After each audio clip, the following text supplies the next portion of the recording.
그는 실로 우리의 질고를 지고 우리의 슬픔을 당하였거늘 우리는 생각하기를 그는 징벌을 받아 하나님께 맞으며 고난을 당한다 하였노라.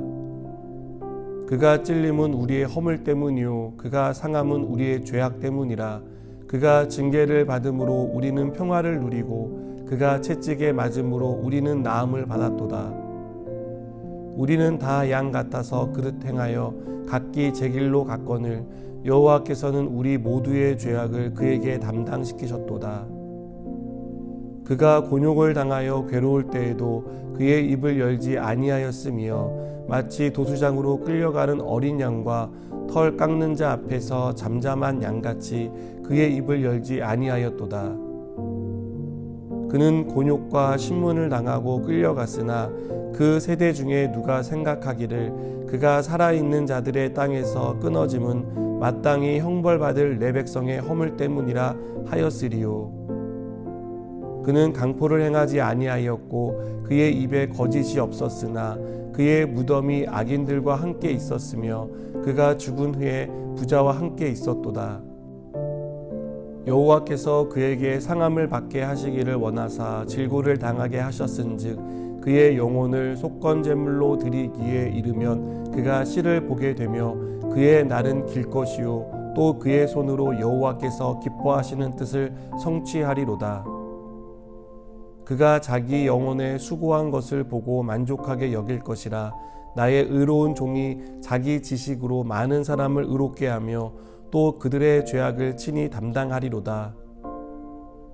그러므로 내가 그에게 존귀한 자와 함께 몫을 받게 하며 강한 자와 함께 탈취한 것을 나누게 하리니 이는 그가 자기 영혼을 버려 사망에 이르게 하며 범죄자 중 하나로 헤아림을 받았음이니라. 그러나 그가 많은 사람의 죄를 담당하며 범죄자를 위하여 기도하였느니라. 아멘. 어릴 때 친구들과 야구놀이를 하다가 어느 집 유리창을 깬 적이 있습니다. 순간 너무 놀라고 무서워서 집으로 도망을 쳤습니다. 얼마 후 어떻게 알게 되었는지 낯선 사람이 저희 집을 찾아왔습니다. 알고 보니 그 낯선 사람은 유리창이 깨진 집에 살던 사람이었습니다. 아버지와 그 아저씨가 얘기를 나누던 중에 갑자기 아버지가 죄송하다며 머리를 숙이고 사과를 했습니다. 아저씨가 들고 온 야구공이 제 야구공이라는 것을 알아보셨기 때문입니다. 급히 사과를 하신 아버지는 유리창 값을 변상해 주며 다시 한번 머리를 숙여야 했습니다. 그 모습을 보니 제가 한 행동이 몹시 부끄러웠습니다. 그리고 아버지에게 너무 죄송하다는 생각이 들었습니다. 아버지가 한 잘못도 아닌데 제가 저지른 잘못 때문에 아버지가 머리를 숙였다는 생각에 정말 죄송하다는 생각이 들었습니다. 이사야 선지자는 고난받는 종, 예수님에 대해 예언합니다. 예수님이 아픔과 고통을 받을 것인데 그것은 우리의 아픔과 우리의 고통이라고 말합니다. 그러나 예수님이 아픔과 고통을 받는 것을 지켜보는 우리는 그것이 우리의 것이라고 생각하지 않고 하나님께 벌을 받았기 때문이라고 생각한다고 이사야는 말하고 있습니다. 이사야의 예언은 십자가에서 그대로 성취되었습니다. 예수님은 죄가 없었지만 우리의 죄를 대신 지고 십자가에서 죽으셨습니다. 그런데 그 현장에 있던 사람들은 어떤 생각을 하고 있었습니까? 하나님께 징벌을 받아 자신이 지은 죄에 대한 대가를 받는다라고 생각하지 않았습니까? 그들은 자신들이 지은 죄를 보지 못했습니다.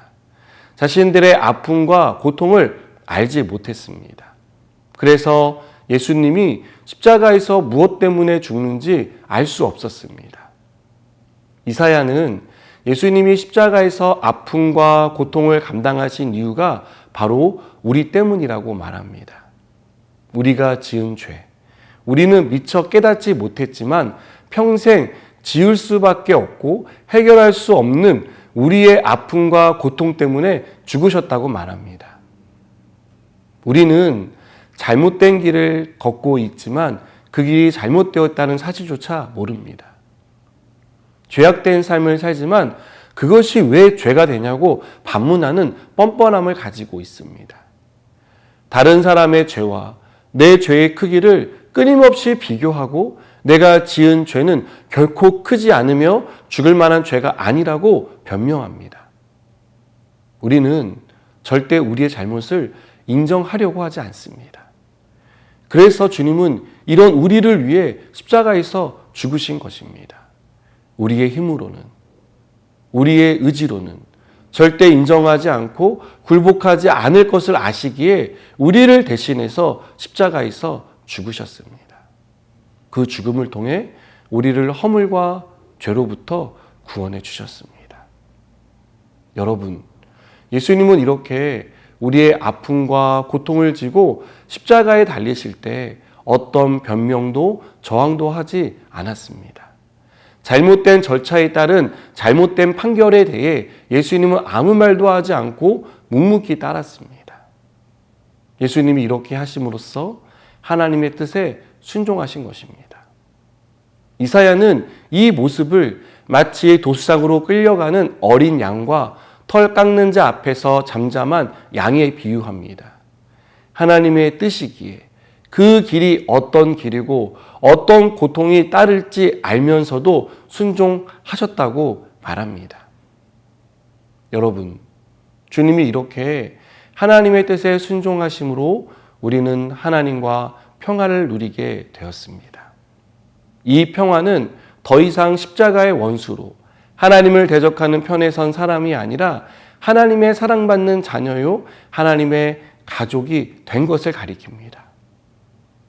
예수님이 하나님의 뜻에 순종하심으로 우리는 아픔과 고통 가운데서 노임받고 치료받았습니다.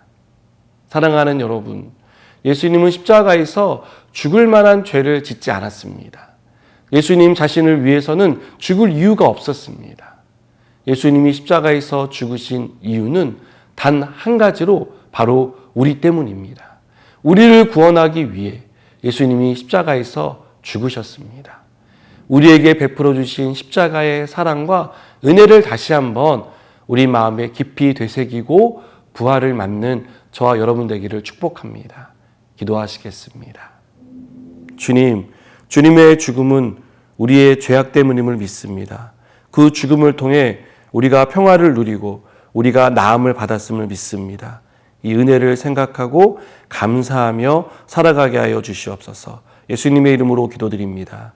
아멘.